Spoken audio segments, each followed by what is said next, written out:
Good morning and welcome to the coverage of YCS Prague 2016. It's been a long wait for you guys, but now we're finally here to kick things off in 2016 with the first YCS of the season. My name is Oliver Gurman, I'm your host for the weekend, and I'm joined by the excellent Luke Withington. Hey, how's it going? Our resident strategy expert when it comes to Yu-Gi-Oh! Luke, I asked you yesterday, and I'm going to ask you again, how excited are you for this event? I'm so excited. It's unbelievable. No, you have to say it. We've been waiting for such a long time. That's true. To have the event. And, yes. you know, even just a few hours this morning, I've been walking around looking at all the decks we have, and I couldn't contain it any longer. Here we are. It seems we're not the only ones. Like, the chat, of course, has been going crazy. Yeah. And like, when are you guys starting? Keep in mind, we had to check every back this morning, and the staff was really excellent, doing a fine job, not creating any like hold up. And we are already underway at 11:20, which is like kind of the normal time for a YCS this size. When I say this size, I'm talking about almost 1,000 players. That is up 50% from last year, where we had 600 players in Prague. So, wow, like we said, everybody's been waiting for this tournament for a long time. Everyone's waiting and everyone's back. Yeah. Well, the most surprising thing for me, honestly, is when I see people who are like, wow, I never knew Prague is such a nice city. Yeah. Like last year, I got that question because lots of guys have not been here before. So they're like, okay, this is the first time in Prague. Okay, it makes sense. But how did the stories from last year not spread that everybody's had a great time in this city? This is the best city in Europe, I'm telling you. Yesterday, we were talking to some of the players during the deck profiles and the content you'll see later. And I always made sure to ask, you know, were you guys in Prague last year? And all the players we interviewed were like, oh yeah, we were in Prague last year. It was so great. We told everyone about it. And it had a very interesting effect on the metagame this weekend. Because depending on what you're coming here for, you would play a different deck. I've had a couple of guys who are like, yeah, I'm here to have a really good time in Prague, and that means I'm not going to get that much sleep, and that means I'm going to play Cosmo. So that was really interesting logic we saw there. And there are some other guys who are like, yeah, I'm here for the event. I want to do well, so I'm going to play a deck with lots and lots of options, like the newer versions of the Pepe deck, so to speak. So people are calling it Draco Pals. Yeah. So those are, it was very interesting that you see like a kind of player with a certain set of a mindset basically going for a particular deck. And I even saw someone playing the Monarch FTK deck, the Magical Explosion variant. Yeah. So he obviously wants to get things done quickly. It's going to be an exciting weekend, guys. I'm telling you now. We've seen some guys who say, hey, I'm playing Monarchs and I got a creative version. I'm playing with an extra deck. When have you ever heard this before? I'm playing a creative deck. It plays an extra deck. It's always been the opposite. Like, I play this card in my extra deck. This weekend, I'm not playing an extra deck. Yeah. I am playing an extra deck. All right.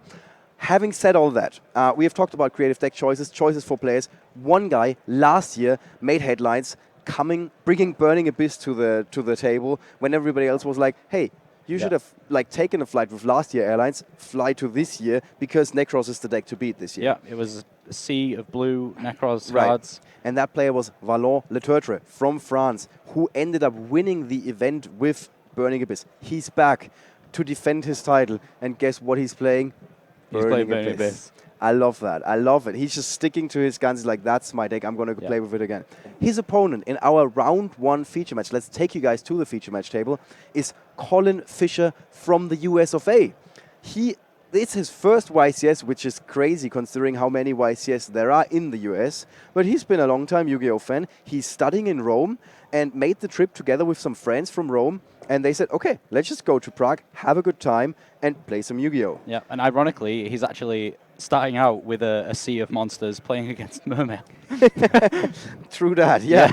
So this is really like a flashback of sorts. We see Mermail, that was the deck to beat, I don't know, like 3 years ago, roughly? Yeah, I think it's about 3 years ago. About 3 years ago. Yeah. And Burning Abyss, like 2 years ago, I would say, was one of the decks to beat. I don't want to get anything wrong. Yeah. If it's the first time for you guys, and if you've never been here, never watched the coverage, this is what we got for you. This is our nice setup. You got the names of the players on the bottom, of course, where you can also see who won which round and what deck they're going to play. In the middle of the screen, so to speak, is the field, of course. And then on the right-hand side, which is the most important feature, if you ask me, we got the cards of both players. What they're holding in hand. So this would be Valon's starting hand. And also what they got on the field. So we see an exciting start. I think these guys couldn't wait to get it on. Yep. So Valon starts with Farfa, Malebranche of the Burning Abyss. Yep, so using that effect to special summon it from hand. And immediately we see Max C being played there. By Colin, yeah. Yeah. So both of these guys having some action going in their very first turn. Yeah, so that's obviously limited the plays that you can do in Burning Abyss because you want to get all your special summons out of the way, get your Dantes on the field, but Maxi's going to stop that straight off. Now we're straight away seeing the new card that he didn't have last year, which is the Rhino, right? The Fiendish Rhino Warrior, and that stops other Fiends being destroyed. So it works really well with the Burning Abyss cards because it doesn't destroy all your other Burning Abyss cards when it's on the field. So it's a nice new card for this deck. Yep. And how useful is it really? Like you say, it doesn't interfere with your plans, basically. Yeah, so it stops the card interfering with your plans, and also when it goes to the graveyard, you get to send another one of your Burning Abyss monsters from your deck to the graveyard, which triggers just kind of adds triggers their effects, which adds to the consistency of the deck. Right. Let's see what other cards Colin is holding on to that he can react with here. Most of these. Yep. So he's going to start out straight away with. Solemn Warning was Solemn Warning to the Teus. Yeah.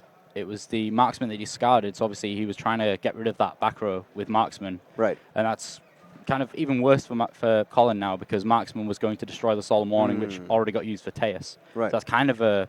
So he basically lost 2 cards. Yeah, he lost 2 cards. Instead of just the one that he planned on losing, right. Yeah. So Solemn Warning, really, really strong. And how big of an effect is it that Valor has just lost 2,000 life points? Do you think that's going to be a big deal here? I think that if he plays it right here, he can just win right now. Oh, that's a big statement. Yeah. All right, let's see. He's got an open board. His opponent's got no trap cards. He's got no monsters. What do we see in Colin's hand? There's only a Ghost Ogre and Snow Rabbit, so I guess that could probably stop, something. Depends when he's going to play it during the combination, and we'll see. Okay, so you're saying Valon is going to go big, and he's going to be leading in life points in just a second. Yeah, and even if he does use Ghost Ogre and Snow Rabbit, it's probably going to be on a Dante, and Dante's still going to get its effect, and that's just not going to be a problem for Valen at all. Right. How useful is the card in this particular matchup? Ghost Ogre and Snow Rabbit.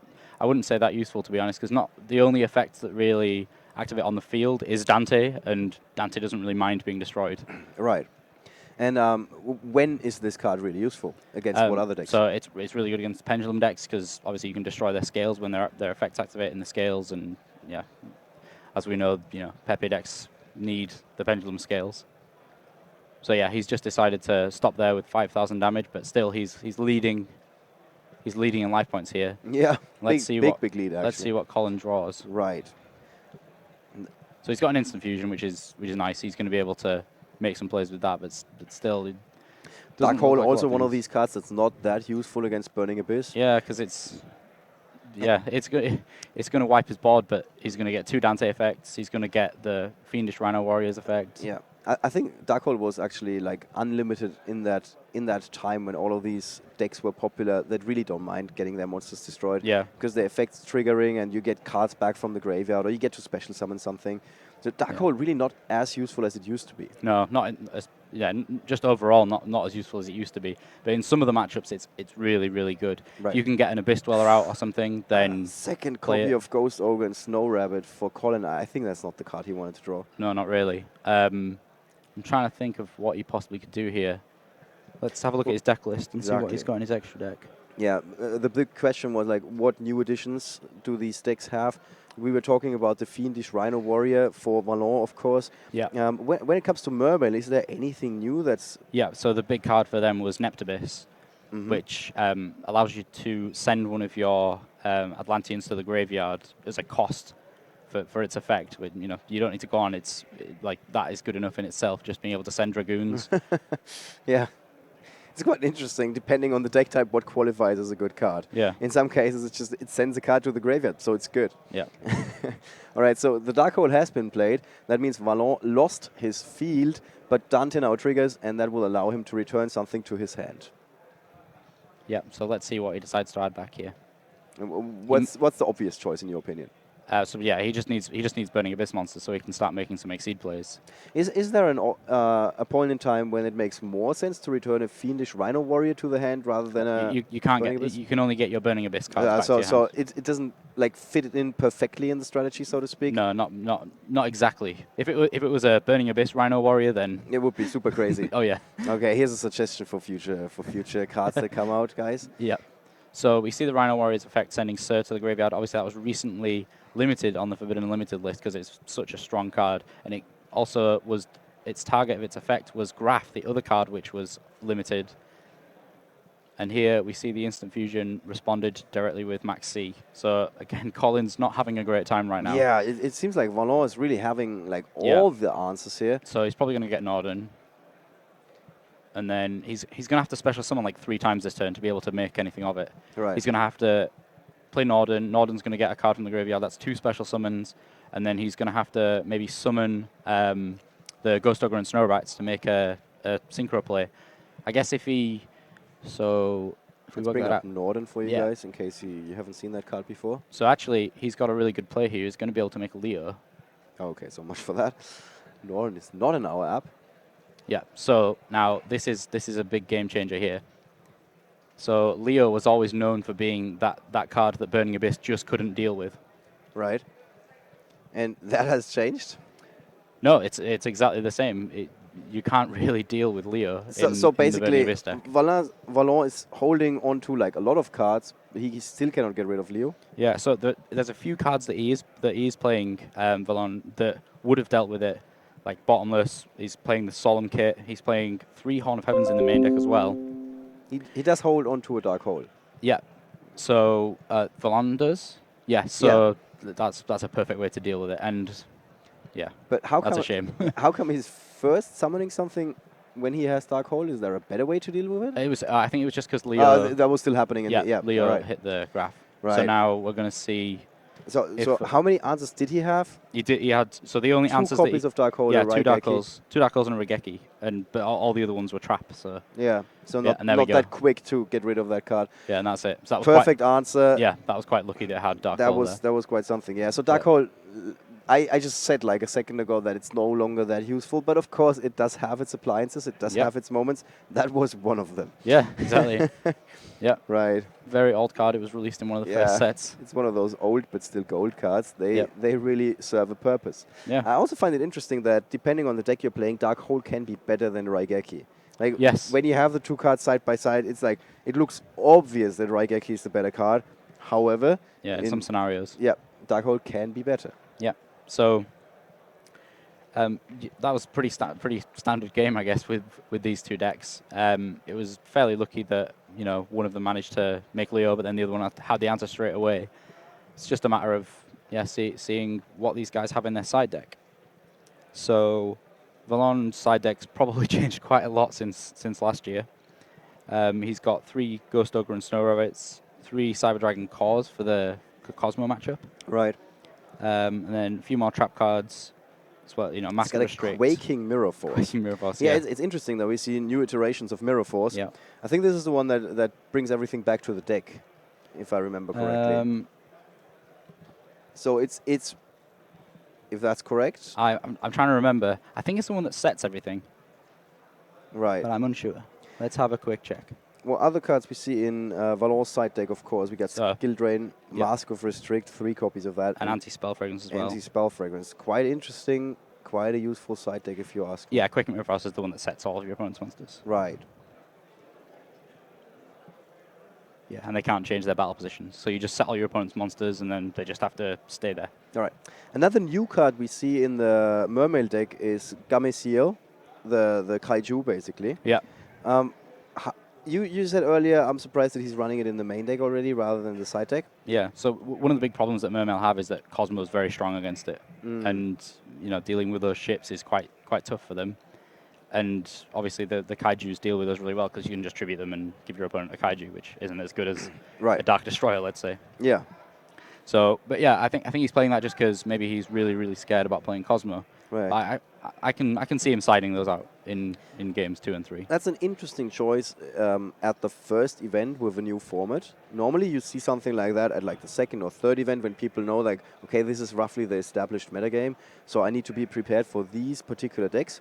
Yeah. I think it's a kind of a bold move really to go for this in the very first event. Yeah, but it's one of those things where you can, I've always said that when you come into an event and you've got to play like 13 rounds or whatever, you can sometimes take that risk to play cards that you might not necessarily be able to use in every matchup. If you get lucky and only play in that matchup, then you're going to do really well. Right. So we got the final number of players with all the late registrations, which is 985, which is, like I said, very high number. Yeah, for a YCS that is not being held in Germany or Italy, that's huge. Even if it were in Germany or Italy, that would be a great number. Yeah, good number. Yeah. Yeah, 1,111 was the largest event last year in Bochum. All right. What do you make of the body language of these two guys?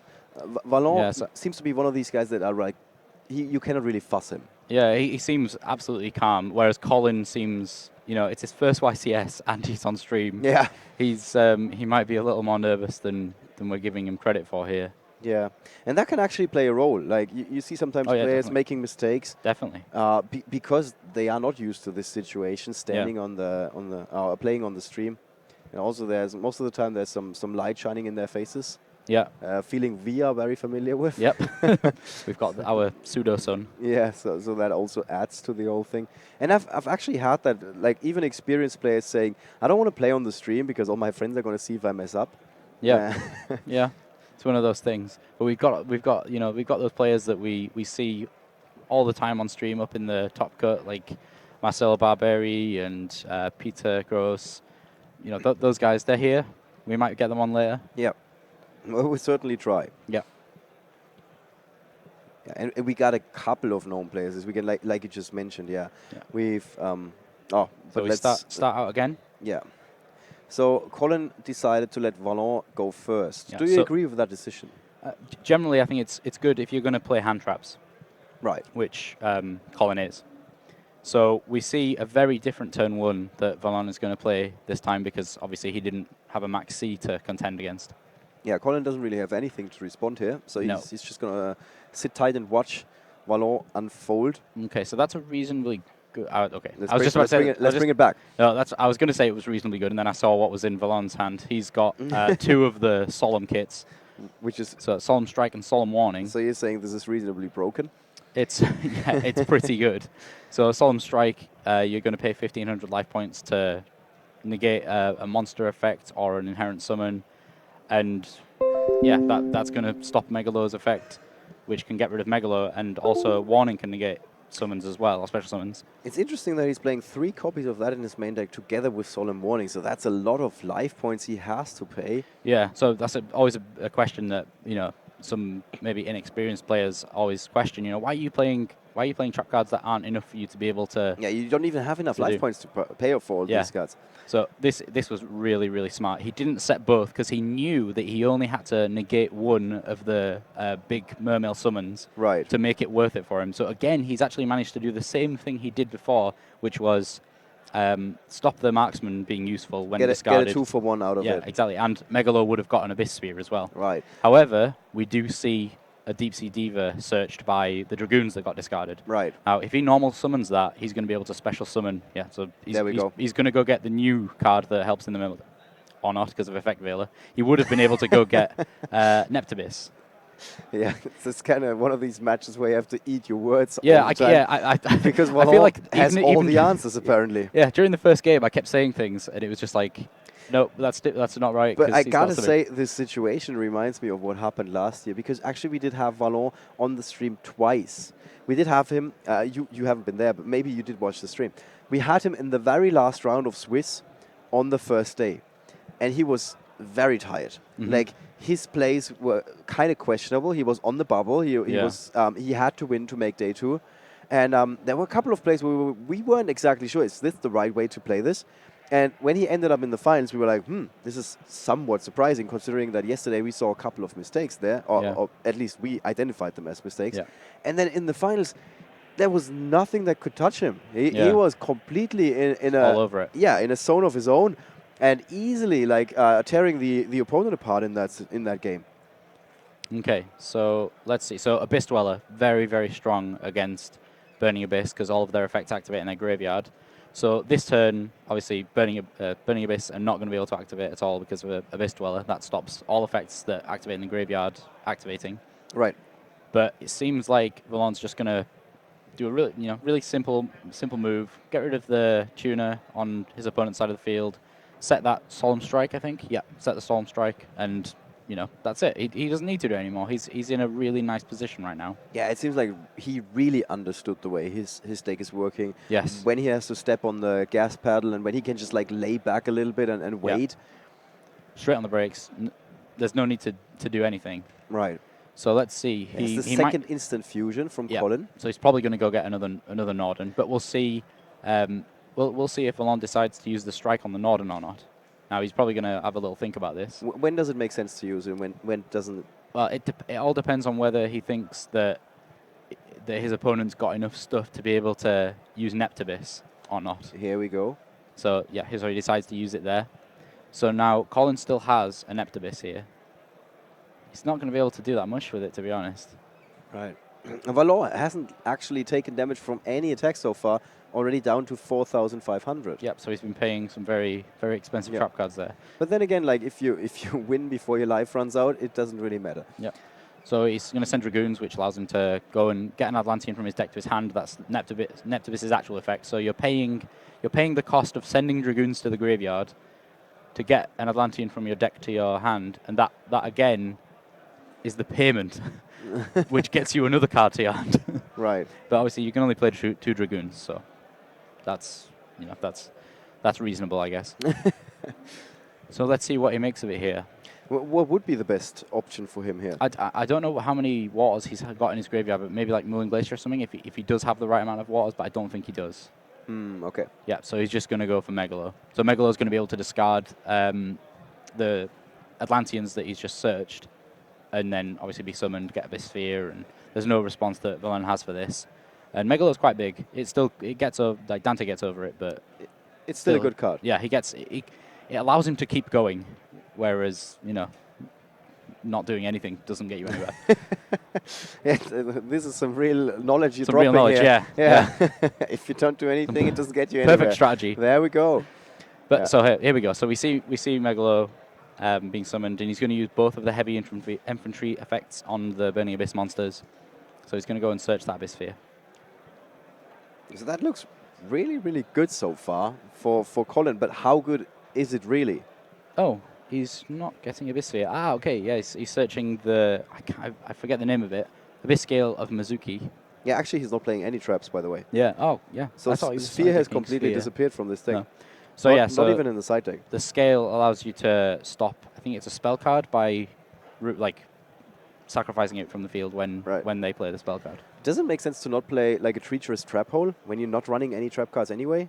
Yeah, I guess even that is not enough, especially in a situation like this. He's not going to be happy if he sees a treacherous trap hole against Burning Abyss. Right. Yeah, okay, in this particular matchup it doesn't make any sense. But isn't it a good card against other decks? Nah, okay. Not really. That's a no. It's a bit meh. You don't have to. Yeah, you don't have to be like, let's see how we can sweeten this. No, it's a bit meh. Yeah. Okay. It's good when you're playing Reflacia, Traptrix Reflacia, because you can use it in like a toolbox idea. But in Mermail, it's not great. Right. In all honesty. That's fine. All right. So Abyss Scale of the Mitsuchi is being played here. So that's just going to give Megalo a bit of a boost, which I think is going to put him out of range of being able to be when you say destroyed by Dante. Offer, that's a lot. Yep. So that's going to put it up to 3,200, I think. I think it gives you 800. Yeah. Yeah, 800. Yeah, so cool. So he's on 3,200. He's out of Dante range. Let's see how Valon tries to deal with this. He's got a Zero and a Graph in hand. Yeah, so he's got the most powerful Burning Abyss monsters. The two most powerful Burning Abyss monsters, which just got put on the Forbidden Limited list in his hand there. Yeah. So he's definitely going to be able to make some plays next turn. Here we go. So he decided not to... What's the best card he could draw right here? Probably Tour Guide. I think his Tour Guide's already gone.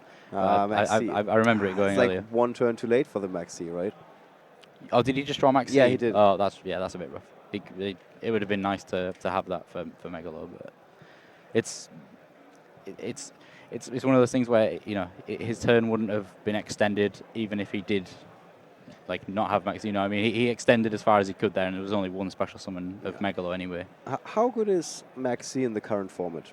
I've seen. I thought it was to begin with. I thought it was quite good, but a lot of people are getting rid of it. Personally, I wouldn't play. There's just better cards to be played right now. Right. Like all the decks require you to play. So it's also a bit meh. Yeah. It's quite strange that cards that were like really, really good in the past are just getting, you know, not useful anymore. Right. Like we were talking about Dark Hole earlier. Yep. Dark Hole used to be crazy. It was even forbidden at one point. Yeah. It's been a very good card at some point. Yeah. All right. So we need to see how he's going to deal with this Megalo here.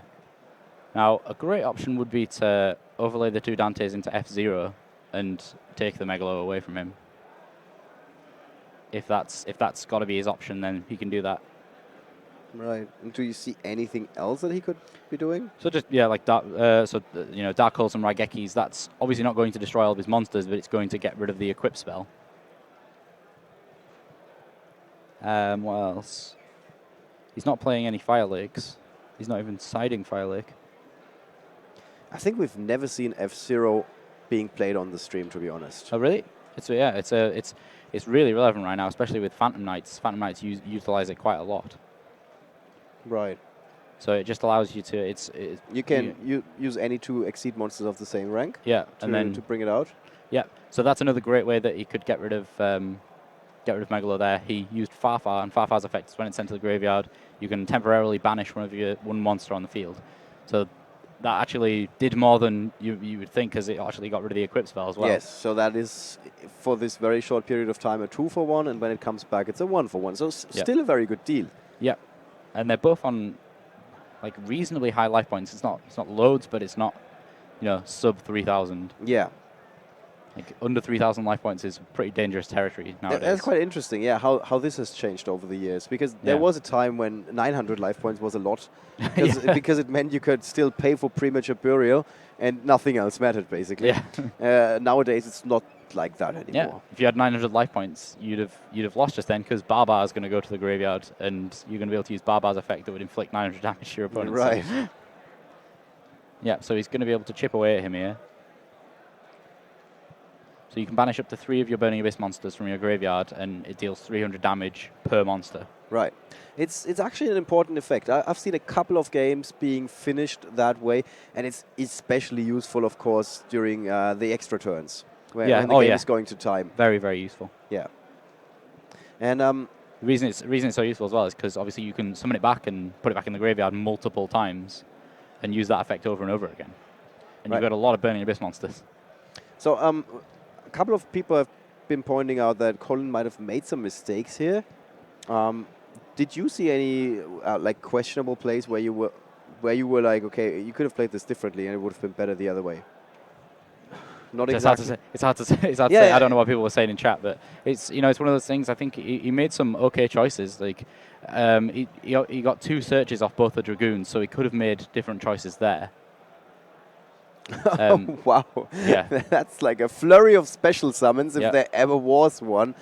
Wow. So that was actually really good, because what you managed to do is put 2 Downer Magicians on the field over the Dantes, and then when you exceed summon the F0, all of the materials under both the Downer Magicians go to the graveyard, and he's going to get all the Burning Abyss effects. That's such a strong play from the veteran Valon Letertre.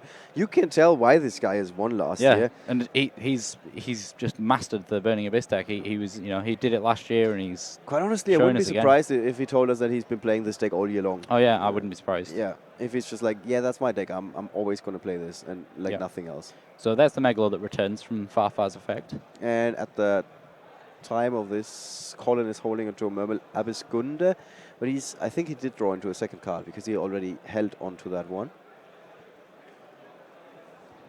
Now, short clarification, what F-Zero is doing exactly. Yeah, so F-Zero is really tough to get rid of. You've got to bounce it from the field to top of the deck, or bounce to hand, which puts it back in the extra deck. Because if it's going to be destroyed by a card effect, okay, well that's a great way to get rid of it as well. He's just going to negate its effect and attack over it. Yeah, that's as straightforward as you. Yeah, as it can get. Every time I try and do a big story about a card, yeah, these guys keep doing something which is cutting me off. Like by the way, there's a very simple version. Okay, there's the skill drain going to the graveyard, the card that has been introduced from the side deck. Yeah.